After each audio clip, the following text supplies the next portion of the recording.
Hello, and thank you guys for attending this second round of presentation. Real quick,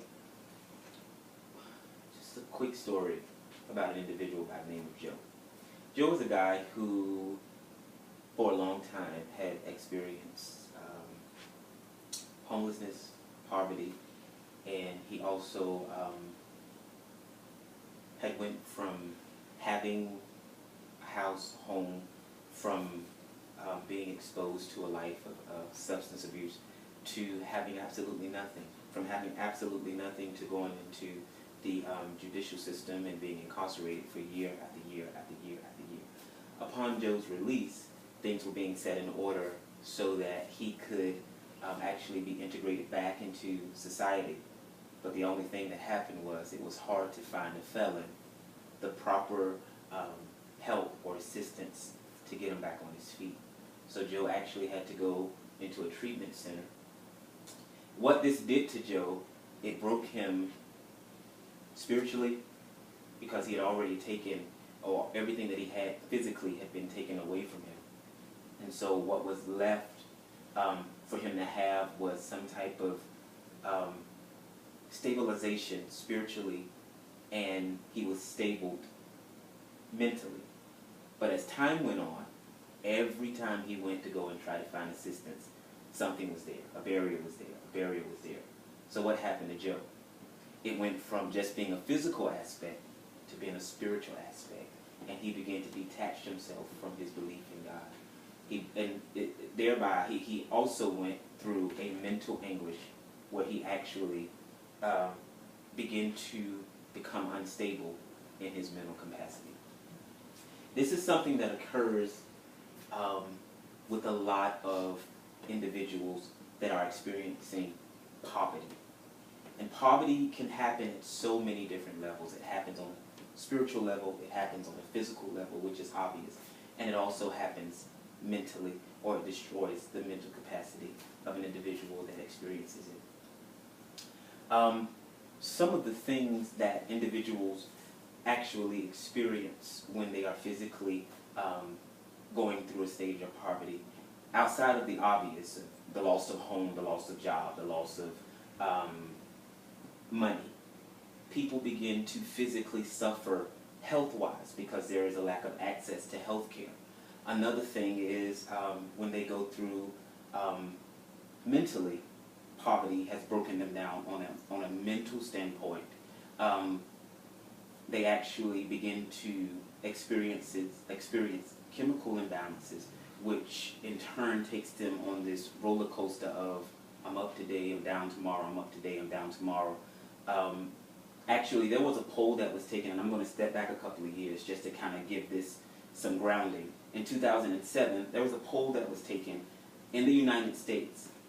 744,000 homeless individuals were found in the United States. Out of that number, 250,000 of those homeless individuals had suffered with some type of mental anguish or mental disorder. And out of those individuals, the two top mental issues that were identified were bipolar and schizophrenia, which are two prominent personality disorders amongst not only the homeless or the people that suffer in poverty, but they're some of the more prominent personality dysfunctions within the whole mental health system. The last and final issue that people in poverty suffer with is on a spiritual level. Why spiritual?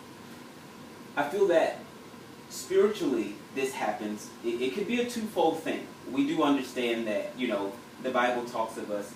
It says that those that are basically, if we're poor in the natural, we're rich in faith.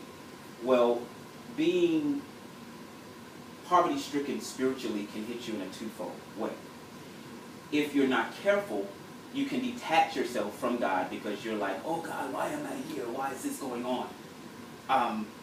And if you don't know how to grab a hold to faith, that's one of the things that will happen. Or you can be that individual that finds a comfortable place in not having, and yet you have everything that you need in God. when or how often does that happen with individuals that are dealing with poverty? I would say, just to give a number, maybe 1 out of 10 people that suffer with poverty can actually look at it as a good thing. So we have these issues of poverty causing people to suffer on 3 major levels. How can we help? Who can help these people? Well, of course, you have your faith-based organizations. Everybody looks to a church to help an individual that is, in need. But when we look actually at the state, or on the state level, there is a program here locally in Carroll County, actually, where I act as the case manager. The program is called Shelter Plus Care. That's a state-funded subsidy program where we actually go out and we find homeless individuals, poverty-stricken individuals that have a mental disorder. We find them housing.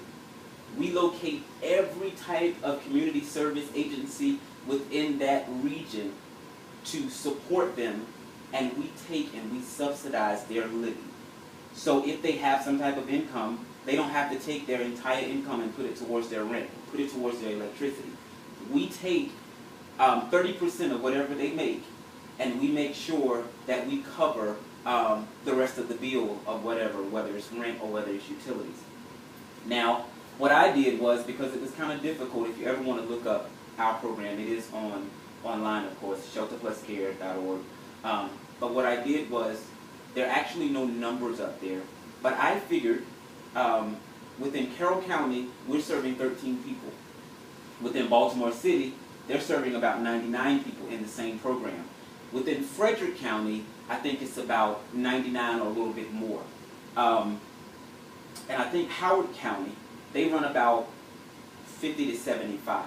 I was thinking that around that, just trying to do some figures, we serve about 300, 350 people, because I'm doing approximates with those numbers.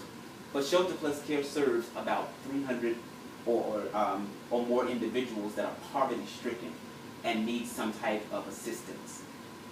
Just think that if we had more programming of that nature in place, how we could help them. How we could help the ones that really want to be helped and move them to their next place of understanding life outside of poverty. Understanding what it is to holistically be in a place where your mind, your body, and your physical necessities and assets, everything's in place. It's not like you're trying to grab and get things and pull things in order. Everything is actually in place. Shelter Plus Care is one of those programs. Another program that I researched was called the Stafford Group. The Stafford Group is another group where they actually set homeless or poverty-stricken individuals in organizations or in the community, and they give them an opportunity to give back.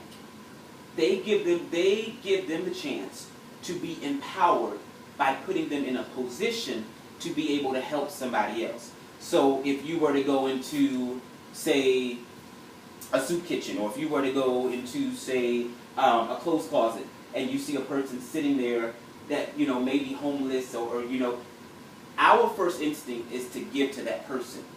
Their first, their job or their position there through the Stafford Group is to actually be able to understand what it is to give back and to be empowered. My whole thing is this: if we have more programming of the sort, individuals like Joe that suffered for so long before he could actually find place in the community, which, by the way, Joe is a part of our program, Shelter Plus Care. But if we had more programming in place, we could actually get these people from this place of being disfigured and dysfunctional in so many levels to a place of holistic living. These people will, really become members, productive members of society.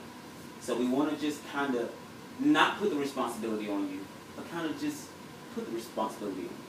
To kind of think of ways where you can be of a help and of assistance to, whether it's through your church, whether it's through another faith-based organization, or whether it's through some type of state-funded organization.